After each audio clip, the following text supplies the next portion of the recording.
बहुत साल पहले की बात है। सुंदरबन नाम का एक बहुत बड़ा जंगल था। उस जंगल में बहुत सारा जानवर मिलजुल कर रहते थे, जिनमें से दो दोस्त भी रहते थे। एक था कौवा और एक था हिरन।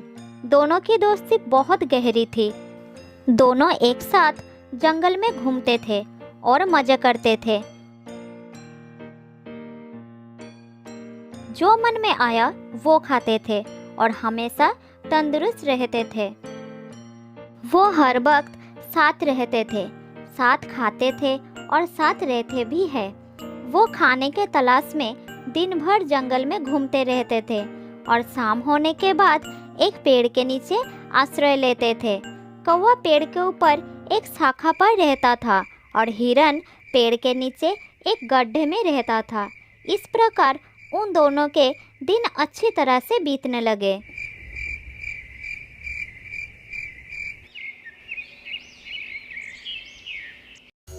एक दिन जब वो दोनों जंगल में घूम रहे थे, तब एक चालाक लोमड़ी की नजर हट्टे कट्टे हिरन पर पड़ी और वो मन ही मन सोचने लगी, अगर मुझे इस हिरन को खाना है तो कोई ना कोई रास्ता निकालना पड़ेगा। अगर मैं इसके साथ दोस्ती कर लूँ तो इसको फंसा सकती हूँ, फिर इस हिरन का ताज़ा मांस मजे से खा सकती हूँ। हाँ, यही ठीक रहेगा। उस दिन से वो चालाक लोमड़ी हर रोज चोरी छुपे हिरन का पीछा करने लगी। एक दिन लोमड़ी ने देखा कि हिरन जंगल में घास खा रहा था और कौवा उसके पास नहीं था। फिर लोमड़ी धीरे धीरे हिरन के पास गई और कहने लगी, अरे हिरन, मेरे दोस्त, कैसी हो? आज तुम अकेले आए हो? हिरन अचानक लोमड़ी की आवाज़ सुनकर थोड़ा घबरा गया और वो चुपचाप खड़ा रहा। अरे रुको रुको दोस्त, घबराओ मत, मैं तुम्हें कुछ नहीं करूँगी। कौन हो तुम और मुझे अपने दोस्त क्यों बुला रही हो? मैं तो तुम्हें पहचानता भी नहीं। अरे भाई, जान पहचान तो हो ही जाएगी। क्या तुम मुझसे दोस्ती करोगे? नहीं, अनजान लोगों से दोस्ती नहीं करना चाहिए। माफ करना, मैं आपकी दोस्त नहीं बन सकता। मेरा एक दोस्त है। मैं इस जंगल में अकेली हूँ। मेरे सारे दोस्त मुझे छोड़कर चले गए हैं। मैं बहुत दुखी रहती हूँ और जब मैंने तुमको देखा तो मेरा मन खुश हो गया था। अगर तुम मेरी दोस्त बन जाओगे तो मैं बहुत खुश हो जाऊंगा। ये कहते कहते लोमड़ी की हृदय दुख से भर गई और उसकी आंखों में आंसू आ गए। लोमड़ी की आंखों में आंसू देखकर हिरन का दिल नर्म हो जाता है और वो उसकी दोस्ती स्वीकार कर लेता है। उस दिन से दोनों एक साथ समय बिताने लगे। नए दोस्त को पाकर हिरन कौवे को बिल्कुल भूल जाता है। दोस्त हिरन, क्या तुम मुझे अपना घर दिखाओगे? मैं तुम्हारा घर देखने के लिए बहुत उत्सुक हूँ। ले चलो ना दोस्त। हाँ दोस्त, बिल्कुल ले जाऊंगा। तुम मेरे नए दोस्त, तुम्हें अपना घर दिखाने में कोई समस्या नहीं है। चलो मेरे साथ।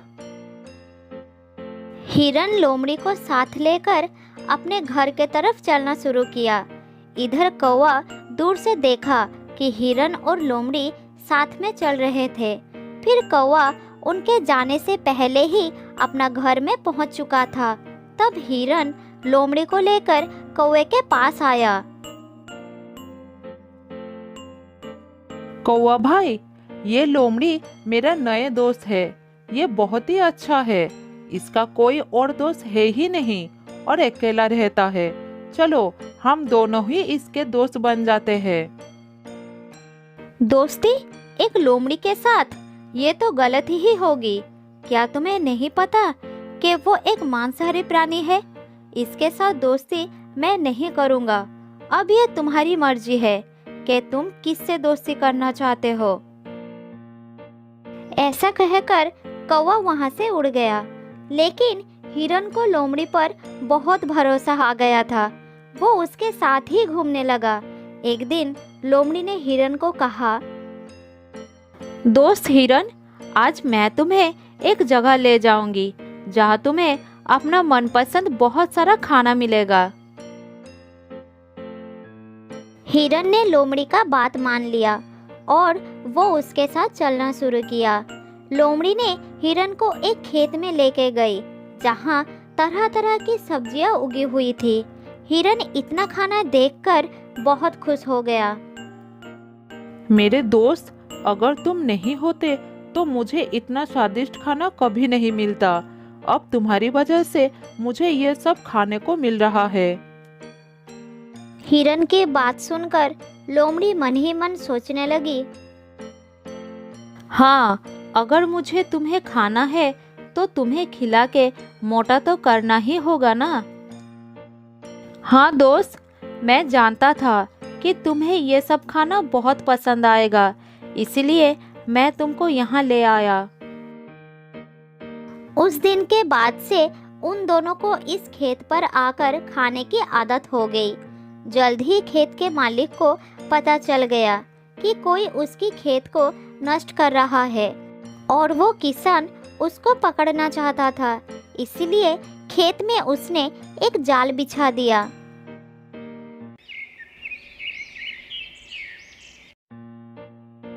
अगले दिन जब लोमड़ी और हिरन वहां पर आए तब हिरन जाल में फंस गया और हिरन को इस हालत में देखकर लोमड़ी वहां से भाग गई और थोड़ी दूर जाकर छुप गई। वो इंतजार करने लगी कि किसान वहां पर आए और हिरन को मार दे।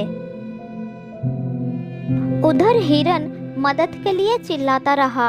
उसने सोचा कि शायद लोमड़ी उसे इस जाल से मुक्त करेगी, लेकिन वो भाग गई। हिरन को तब कौवे की बात याद आया और वो चिल्लाकर कौवे से मदद मांगने लगा। कुछ देर बाद हिरन की आवाज कौवे को सुनाई दी और वो जल्द ही उसके पास आ गया। दोस्त, मेरी मदद करो, इस जाल से निकालो मुझे, नहीं तो खेत का किसान मुझे मार देगा। जल्द ही निकालो दोस्त। अगर तुम मेरी बात उस दिन मानती तो आज इस समस्या में नहीं पड़ना पड़ता। मैंने कहा था ना, वो लोमड़ी धोखेबाज है। तुम्हें मुसीबत में देखकर भी वो भाग गई। हाँ दोस्त, मुझसे बहुत बड़ा गलती हो गया है, लेकिन तुम मुझे जल्द ही इस जाल से निकालो। मेरा दम घुट रहा है, मैं मर जाऊंगा। ठीक है, एक काम करो, जब किसान आएगा तो तुम मरे हुए का नाटक करना और मैं तुम्हारे पैरों को चुभाते रहूंगा। जल्दी करो, मालिक आ रहा है। तब हिरन ने मरने का नाटक किया और कौवा भी हिरन के पैरों को चुभाते गया। ये देखकर किसान को लगा कि हिरन शायद मर गया और वो तुरंत जाल को खोल दिया। उसी समय मौका देखकर हिरन भाग निकला।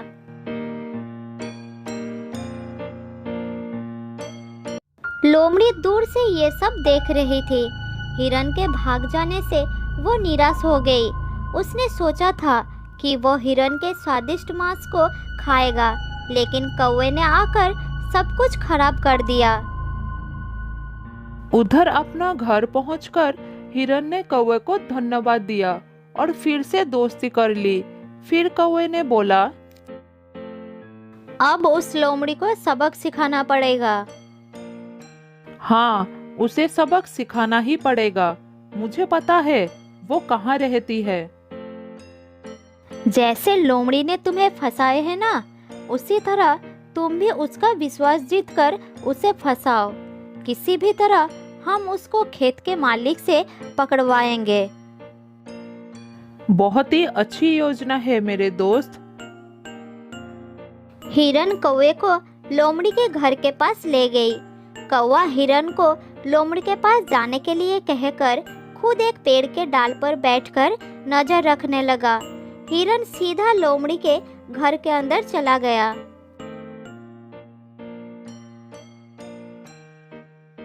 अरे दोस्त, तुम पहले की तरह मुझसे बात क्यों नहीं कर रही हो? तुम्हें पता है, उस दिन मैं किसान के जाल में फंस गई थी और भगवान की दया से मैं वहां से भाग निकला। सच में? मैं तो पानी पीने गई थी, ये सोचकर कि तब तक तुम थोड़ा खाना खा लोगे। मुझे पता ही नहीं चला कि इतना कुछ हो गया, नहीं तो मैं तुम्हारी मदद जरूर करता। अब जो हुआ सो हुआ, बुरा मत मानो मेरे दोस्त। इस बार तो हिरन खुद मेरे पास आया है, अब तो मुझे इसको खाना ही पड़ेगा। फिर दोनों साथ साथ समय बिताने लगे। फिर एक दिन चालाक हिरन उस लोमड़ी को खेत के पास ले गया। लोमड़ी बात करते करते जाल को नहीं देख पाई और जाल में फंस गई। मेरे दोस्त हिरन, मुझे बचाओ, मैं इस जाल में फंस गई हूँ। तुमने उस दिन मेरे साथ यही किया था ना? अब खुद देख लो कैसा लगता है। मैं चलता हूँ। ये कहकर हिरन वहां से चला गया और कौवे के पास बैठकर देखने लगा कि लोमड़ी क्या करती है। लोमड़ी जाल से बाहर निकलने के लिए छटपटाता रहा। थोड़ी देर बाद खेत का किसान आ गया और देखा एक लोमड़ी जाल में फंसा हुआ है। उसे लगा कि यही लोमड़ी है जो उसकी फसल को नष्ट कर रहा था। फिर किसान ने लोमड़ी को पकड़कर ले गया और एक पिंजरे में बंद कर दिया। किसान के जाने के बाद हिरन और कौवा उसके पास गए। तुमने मुझे धोखा दिया था। मैंने तुम्हें अपना दोस्त समझा, लेकिन तुमने मुझे मौत के मुंह में छोड़कर भाग गए। अब तुम इस पिंजरे में बंद रहो, यही तुम्हारी सजा है। मैं चलता हूँ। ये कहकर कौवा और हिरन वहां से चले गए और उस दिन के बाद से वो दोनों खुशी खुशी रहने लगे। बहुत साल पहले की बात है। जंगल के एक घने पेड़ पर दो बच्चों को लेकर एक तोता दंपति रहते थे। वो आसपास की पक्षियों को भी मदद करते थे और आवश्यकता पड़ने पर दूसरे पक्षियों के बच्चों का ख्याल रखने के साथ साथ उन्हें खाना भी खिलाते थे। तोता माँ अपने बच्चों को बहुत प्यार करती थी। उन्हें कष्ट ना हो इसलिए घोंसले में नरम बिस्तर की भी व्यवस्था की थी। उनके लिए दूर दूर से फल लाकर खिलाती थी। मेरे प्यारे बच्चे, मेरी राजदुलारे हैं, मेरी आंखों के तारे हैं। मैं भगवान से सदैव यही प्रार्थना करती हूँ कि इनके ऊपर दुख की परछाई भी ना पड़े। इनके हिस्से का सारा दुख मुझे देकर मेरे हिस्से का सारी खुशियाँ इन्हें दे दे भगवान। तुम बच्चों से इतना प्यार करती हो, इनके लिए दूर दूर से खाना लाती हो, इन्हें खिलाती हो, हर परेशानी और खतरे से इन्हें बचाती हो, किसी खतरे में भी डरती नहीं हो। क्या ये दोनों तुम्हारी इस त्याग को याद रखेंगे? देखिए जी, हमने इन्हें जन्म दिया है। अच्छी तरह से पालन पोषण करना हमारा धर्म है। जब तक ये बड़े नहीं हो जाते तब तक इन्हें हमारी आवश्यकता पड़ेगी। ये हमारे प्यार को याद रखेंगे या भूल जाएंगे, लेकिन हमें तो अपना कर्तव्य निभाना होगा ना। मैंने आसपास कई तोते के बच्चों को बड़े होते देखा है और अपने माँ बाप से मुंह मोड़कर जाते हुए भी देखा है। देखो जी, हमारे बच्चे बड़े होकर अपनी दुनिया बसाए और उसी में खुश रहे, यही चाहती हूँ मैं। आखिर उन्हें भी तो अपने बच्चों का पालन करना होता है। हमें अपने स्वार्थ के लिए उनसे कोई आशा नहीं रखनी है। आशा नहीं रखेंगे तो दुख भी नहीं होगा।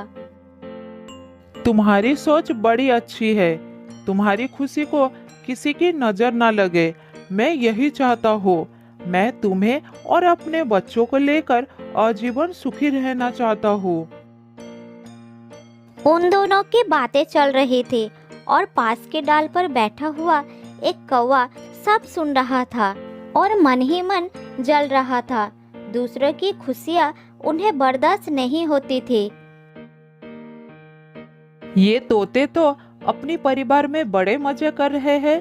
अपने आप को ना जाने क्या समझ रही है। इससे तो मजा चखाना पड़ेगा। कौवे ने इधर उधर नजर घुमाई और उसके दिमाग में एक योजना आई। पास के एक डाल पर मधुमक्खी का एक छत्ता था। छत्ते को देखकर कौवा सोचा,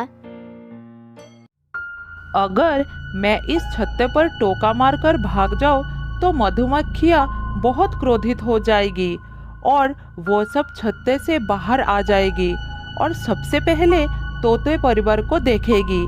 फिर मधुमक्खियां इस तोते की हालत बहुत खराब कर देगी। मुझे तो ये सोचकर ही बहुत आनंद हो रहा है।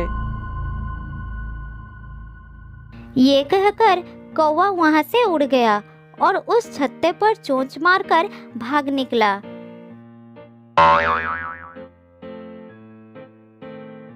उसकी ये गंदी हरकत को देखकर तोते को बहुत गुस्सा आया और उसने उसका पीछा कर लिया।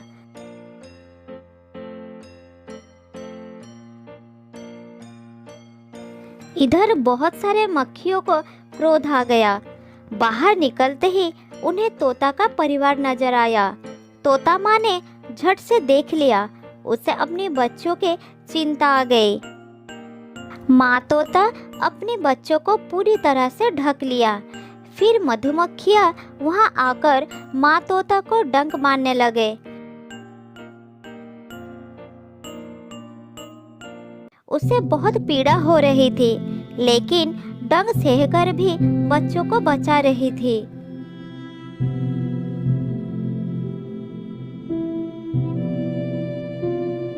मेरे बच्चों, हिलना नहीं, बहुत सारी मधुमक्खियां हैं, काट लेंगे, तुम्हें बहुत दर्द होगा।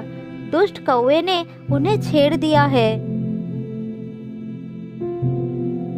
कुछ देर बाद मधुमक्खियां चले गए, लेकिन कबूतर माँ तीव्र दर्द से छटपटाती रही।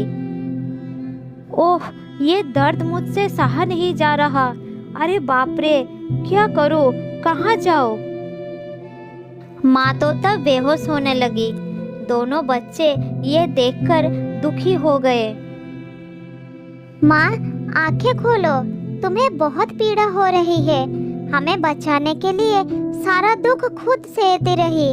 कौवे की गलती का सजा आपको मिल गई। माँ, कुछ बोलो ना। भाई, क्या हुआ? माँ को कुछ बोल नहीं रही है।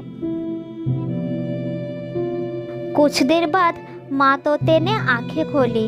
उसे बहुत दर्द हो रहा था। इतने में बच्चों के पापा आ गए। वो अपनी पत्नी का हाल देखकर दुखी हो गया। मैं जानता हूँ कि मधुमक्खियों का जहरीला डंक का असर बहुत असहनीय होता है। तुम चिंता मत करो, मैं अभी बंदर के पास जा रहा हूँ तुम्हारी दर्द का दवा लाने के लिए। ये कहकर वो दवा लाने के लिए चला जाता है। बंदर भाई, मेरी पत्नी को कुछ मधुमक्खियों ने डंक मार दिया है। उसे बहुत दर्द हो रही है। क्या तुम्हारे पास कोई दर्द निवारक दवा है? अगर है तो जल्दी दो, तुम्हारी बड़ी कृपा होगी। हाँ, दवा तो है, लेकिन ये सब हुआ कैसे, ये तो बताओ। ये सब एक दुष्ट कौवे की वजह से हुआ है। वह कौवा हर रोज किसी न किसी को परेशान करता है। आज वो मधुमक्खियों के छत्ते पर धक्का देकर भाग गया। तभी मधुमक्खियां छत्ते से निकली और मेरी पत्नी को सामने पाकर डंक मार दिया। ठीक है, ये लो दवा और जल्दी अपनी पत्नी के पास जाओ।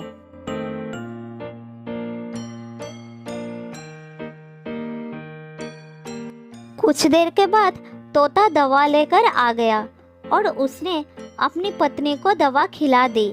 थोड़ी देर के बाद माँ तोता को आराम हुआ। इसके बाद 2 दिन बीत गया।